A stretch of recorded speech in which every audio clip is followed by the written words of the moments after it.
बिस्मिल्लाहिर्रहमानिर्रहीम। अस्सलाम स्टूडेंट्स, आपका ये वीक 4 चल रहा है सेमेस्टर का। तो इसके वीक 4 का जो पहला लेक्चर है यानी लेक्चर नंबर 7, इसको हम इस वीडियो लेक्चर में स्टडी करेंगे और कोशिश ये करेंगे कि जो भी वीडियो लेक्चर्स हम अपलोड करेंगे वो आपके उतनी हैंडआउट्स पे बेस करेगा जो कि आपको ग्रुप के अंदर मेंशन किए गए। अच्छा, तो इस लेक्चर में जो मेन ऑब्जेक्टिव्स हैं वो ये हैं कि हम डिफ़ाइन करेंगे domain and range of a function, use the graph of a function to determine its domain and range, and third thing is that calculate the domain of a rational or radical function by finding the values for which it is undefined। तो start करते हैं। सबसे पहले हम पहली definition पे जाएंगे जो कि डोमेन की डेफिनेशन है, और इसके अंदर मेंशन्ड है the domain of a function y is equal to F of X is the set of all possible input values say x that produce some output values say y and that y is called a range। यानी कहने का मतलब है कि अगर आपके पास एक function है y is equal to F of X, तो उसमें आपको यहाँ पे शो हो रहा होगा कि दो वेरिएबल्स हैं, एक y जो कि डिपेंडेंट वेरिएबल है और एक x जो कि इंडिपेंडेंट वेरिएबल है। तो डोमेन एक्चुअली सेट होता है जो कि तमाम इनपुट वैल्यूज़ यानी कि x वैल्यूज़ का होता है जो कि प्रोड्यूस करती हैं आउटपुट ऑफ अ फंक्शन जिसे हम y बोलते हैं। इस कॉन्सेप्ट को समझने के लिए हम एक छोटी सी एग्जांपल करते हैं। मैं कंसिडर करता हूँ कि हमारे पास एक फंक्शन है f of x is equal to X square plus 4। ठीक है। अच्छा, तो अब 4, अब होगा ये कि ये हमारे पास एक फ़ंक्शन है।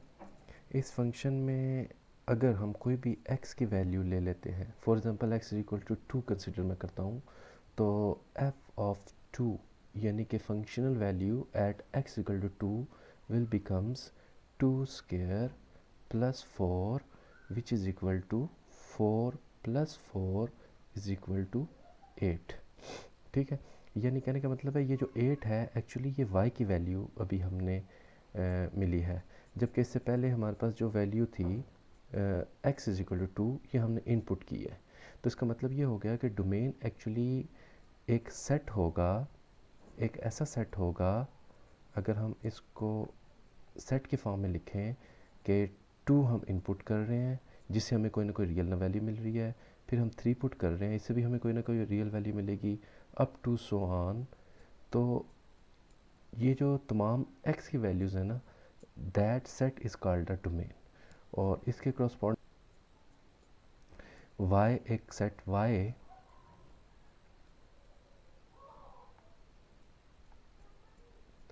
जिसके अंदर ऑल आउटपुट्स आएंगी corresponding to the set of input.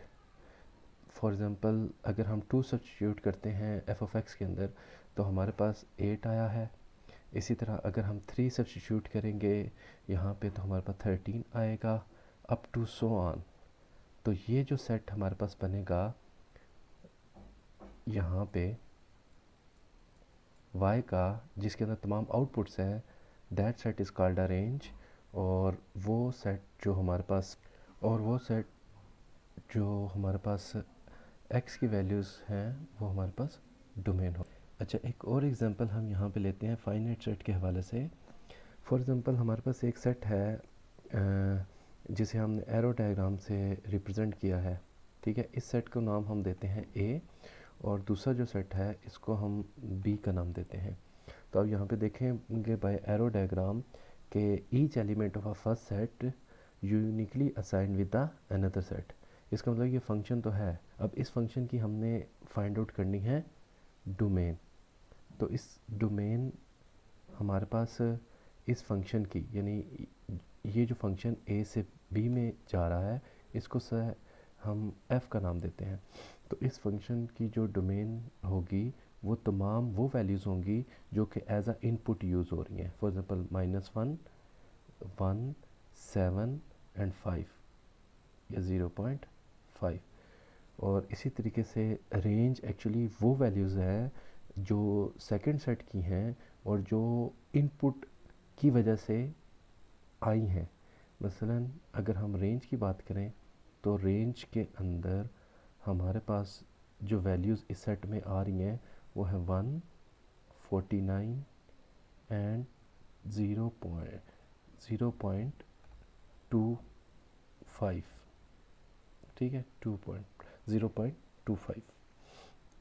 Just students, ये जो एग्जांपल हमने मेंशन की थी, ये कौन सी एग्जांपल है फाइनाइट सेट्स की, जिसके अंदर आपके पास जो सेट है ए और बी उसको अलग-अलग हम व्यू कर सकते हैं थ्रू एरो डायग्राम। लेकिन यूजुअली हमारे पास जो फंक्शन हम कैलकुलस के अंदर डिस्कस करते हैं वो कॉन्टिन्यूस फंक्शन के होते हैं, और उसके अंदर हम जो रिप्रेजेंटेशन करते हैं फंक्शन की वो in the form of algebraically करते हैं, मतलब कि फार्मूलाज की फॉर्म में करते हैं।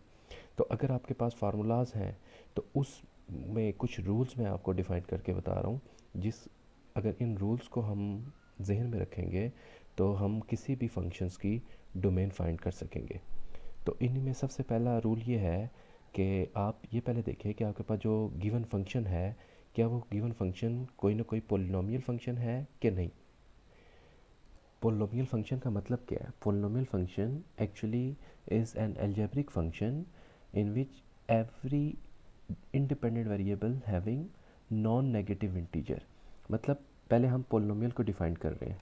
What is a polynomial? Polynomial आपके पास कोई भी ऐसा फंक्शन होगा जिसमें आपके पास इंडिपेंडेंट वेरिएबल आएंगे तो उनकी जो पार होगी वो हमेशा नॉन नेगेटिव इंटीजर होगी। मसलन अगर इस एग्जांपल में देखें तो इंडिपेंडेंट वेरिएबल x की जो पार है वो 2 है, which is a non negative integer. इसी तरीके से यहाँ पे x की जो पार है वो 1 है, इसका मतलब है कि that is also a non negative integer.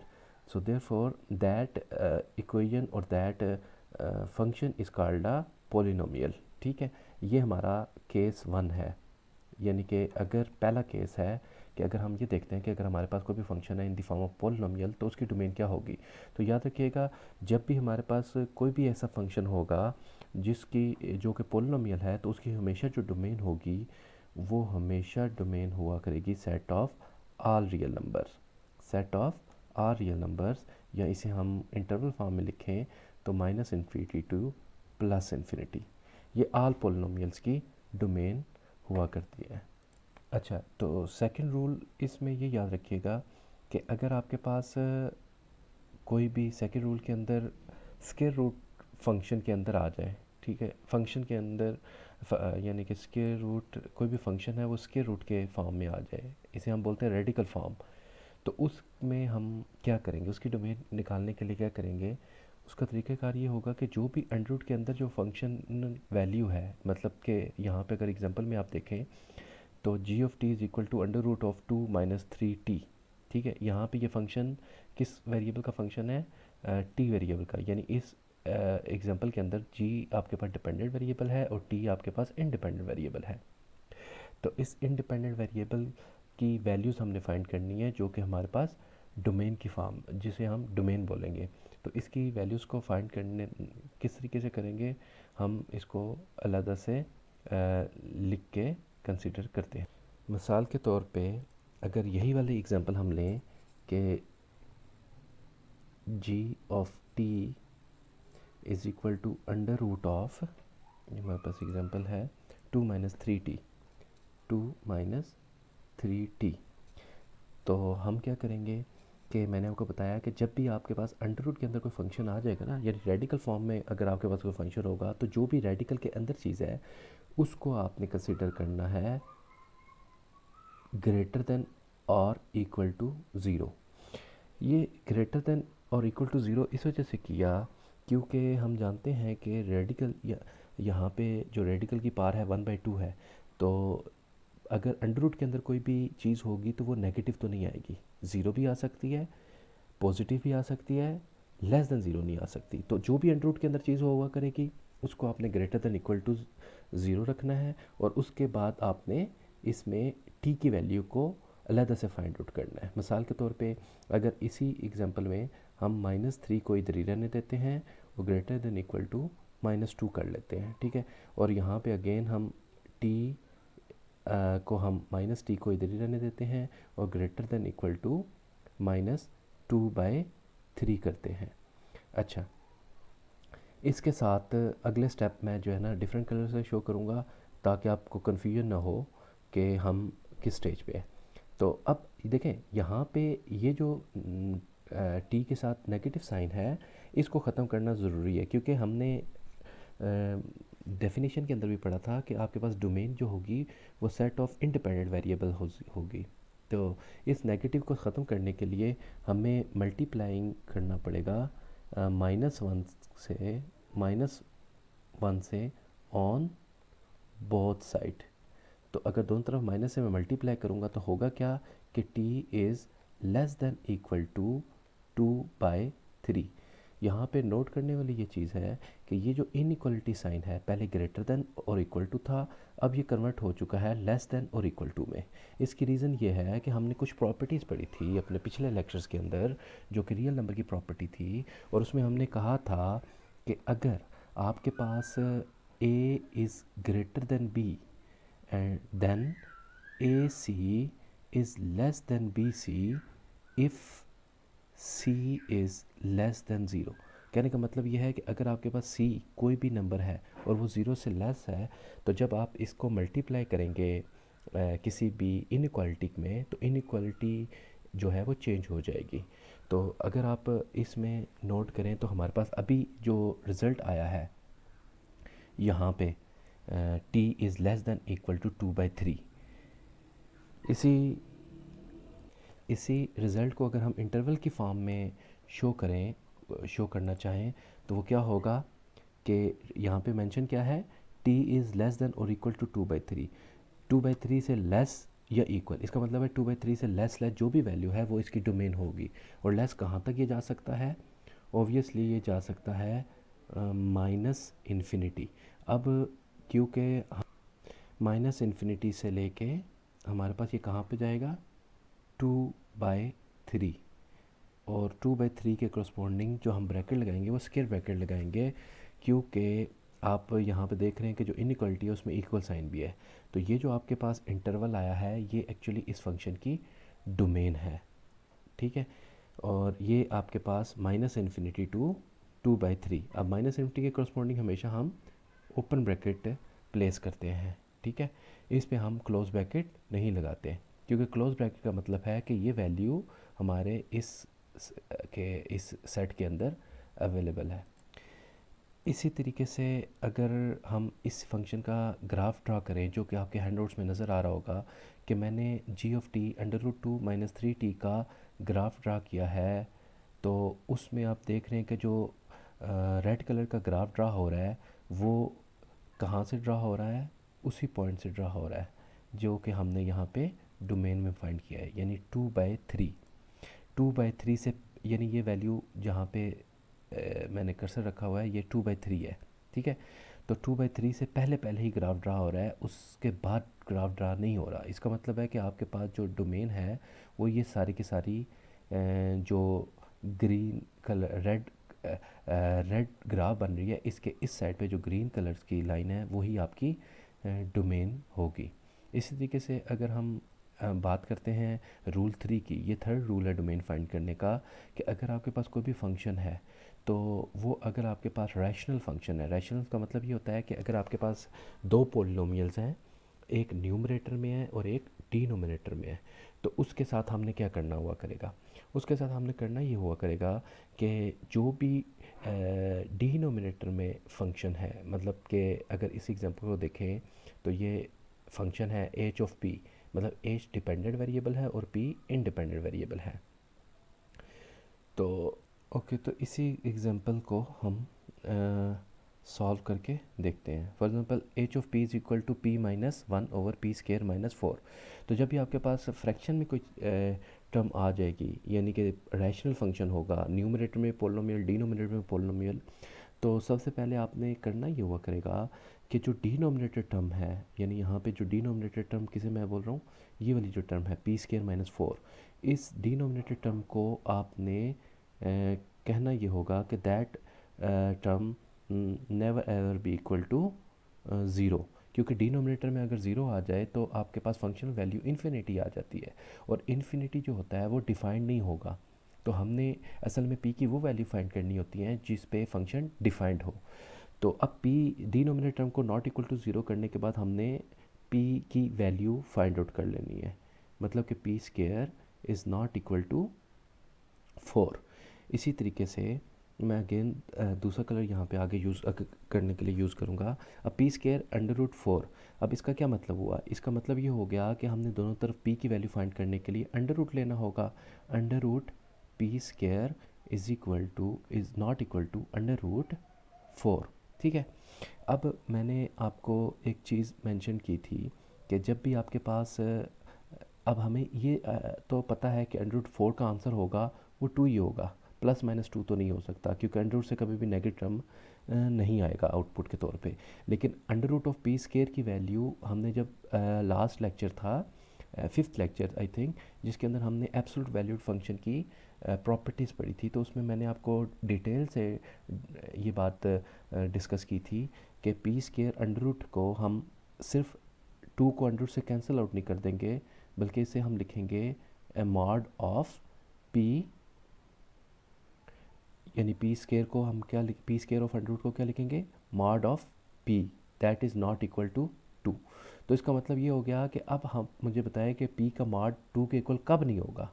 जब आपके पास पी 2 नहीं होगा या पी नहीं होगा -2 के। तो इसका मतलब है कि जब भी आपके पास फ्रैक्शनल या रैशनल फंक्शन आ जाया करेगा तो उसकी डोमेन हम कैसे निकाला करेंगे? उसकी डोमेन हम ऐसे निकाला करेंगे कि हम कहेंगे कि इसकी डोमेन है set of all real number except these values के, जो कि हमारे लिए एक्सेप्टेबल नहीं है, मतलब 2 एंड -2। तो इस केस के अंदर हमारे पास जो डोमेन होगी वो set of all real number होगा एक्सेप्ट 2 एंड -2।